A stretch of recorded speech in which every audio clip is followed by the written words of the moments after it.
Hi everybody, this is Boogess Reviews, and today I'm going to be doing a review on the Neca Ultimate The Thing Outpost 31 Macready figure.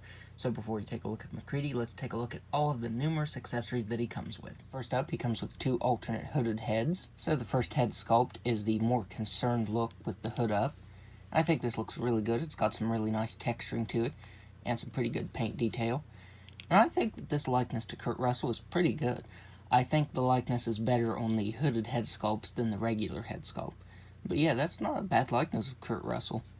The beard is even sculpted really nicely. There's just a lot of really good color and sculpt detail going on this figure. Up next, he comes with his glasses, and you can use this on any of the head sculpts. You don't have to use it on just this one. The hood is really soft, so you can get the glasses slid underneath there really easily. I thought it would be a lot harder, but no, it's really soft, so you can just slide them in there. Up next, he comes with his hat, and again, this is sculpted so nicely, and it has some nice paint variation, bringing out all of the details really nicely.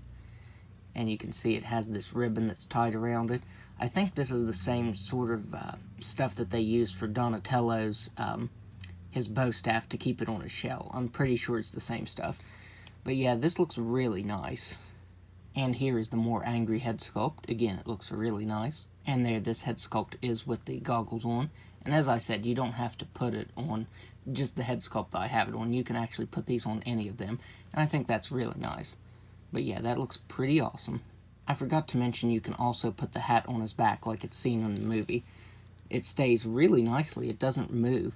It stays really nicely because it's held right there by the collar piece. So yeah, I think that's pretty awesome. Up next, he comes with his bottle of Scotch, and this thing is so detailed. Like, the label on it is detailed. You can read what it says. It says blended Scotch whiskey on it, and I was so surprised at this. It says KJ, and I want to say it said something different in the movie. But yeah, this label is really detailed, and if you look at the inside, you can actually see a bubble there. So yeah, this is such an awesome accessory. He has a specific gloved hand just for this. It has a really small hole in it, that way you can slide the top of the bottle in there. And he comes with his glass of Scotch. And this is also really nice because if you look down in there, there's actually ice cubes sculpted down in it. So yeah, this glass looks really nice, and that accessory, these two accessories really blew me away at how small but detailed they were. Up next, he comes with an alternate gun-holding hand and a shotgun, and the shotgun looks really nice. It has a dry brushing of black over the back right here, and some dry brushing of silver over top of that gray. So yeah, the paint detail on that is really awesome.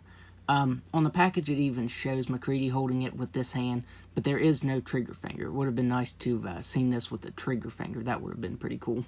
Up next, he comes with a set of ungloved hands. And he comes with this lantern that's supposed to be held in this hand because it's a really tight grip. And as you can see, the handle split trying to get it in there. So yeah, I was afraid that might happen. This is sculpted really nicely. It would have been really cool if it would have lit up. But yeah, as you can see, it's split, which I should be able to just glue that back together. Once I glue it, I'll probably end up just leaving it in this hand because taking it in and out definitely didn't help. So yeah, definitely be careful of that because that did split. And finally, he comes with the ungloved hand that holds the shotgun. And this holds the shotgun a lot better.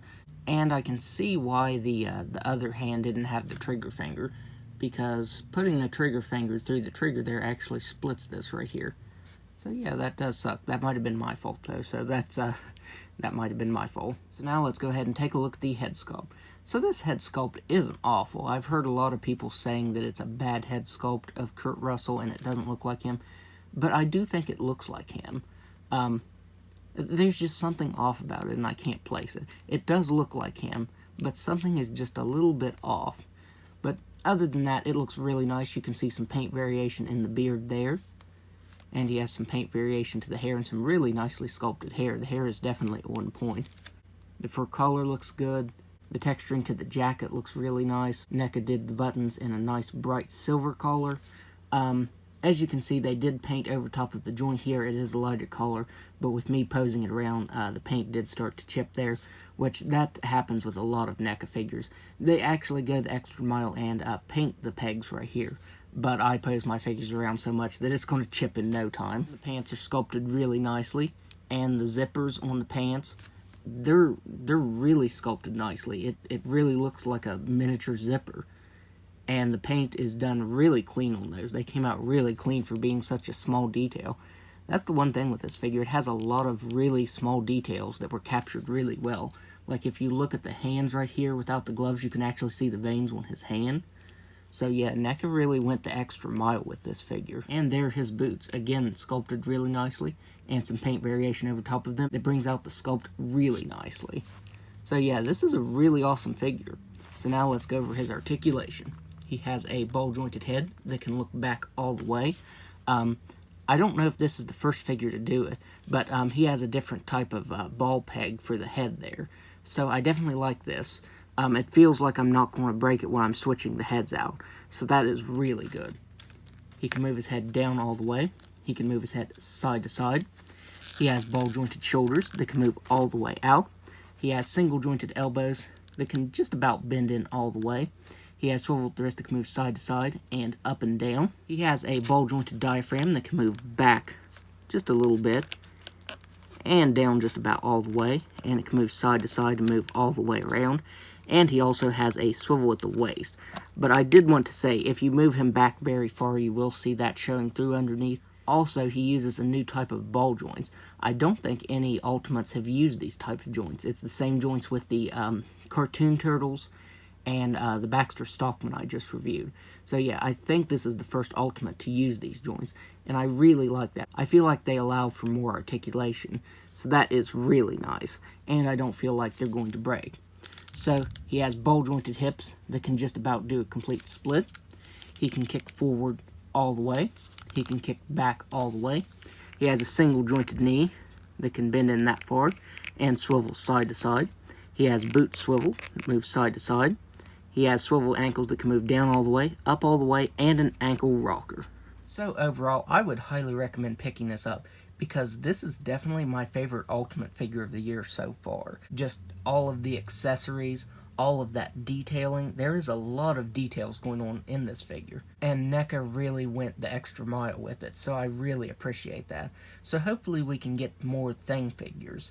I definitely want Childs, which was played by Keith David, and they've already, Neca has already made a figure of Keith David from They Live, so hopefully they'll be able to make him from the Thing. I'd also love to see the Thing itself, and I figure we'll probably get another Macready. It'd be nice to see one that has snow deco on him and a flamethrower. So yeah, I definitely feel like this one will be getting a second release with some different accessories, and I'd be really happy for that. I also forgot to mention that this is first to market to Target. So right now you will only be able to find it at Target, but later on it will be available everywhere. So if you can't find this now, I wouldn't be worried about it because it'll be available everywhere else later on. So yep, I would highly recommend this figure. It is definitely awesome. So that's my review. If you like this review, be sure to hit the like button and subscribe to my channel. Thanks for watching.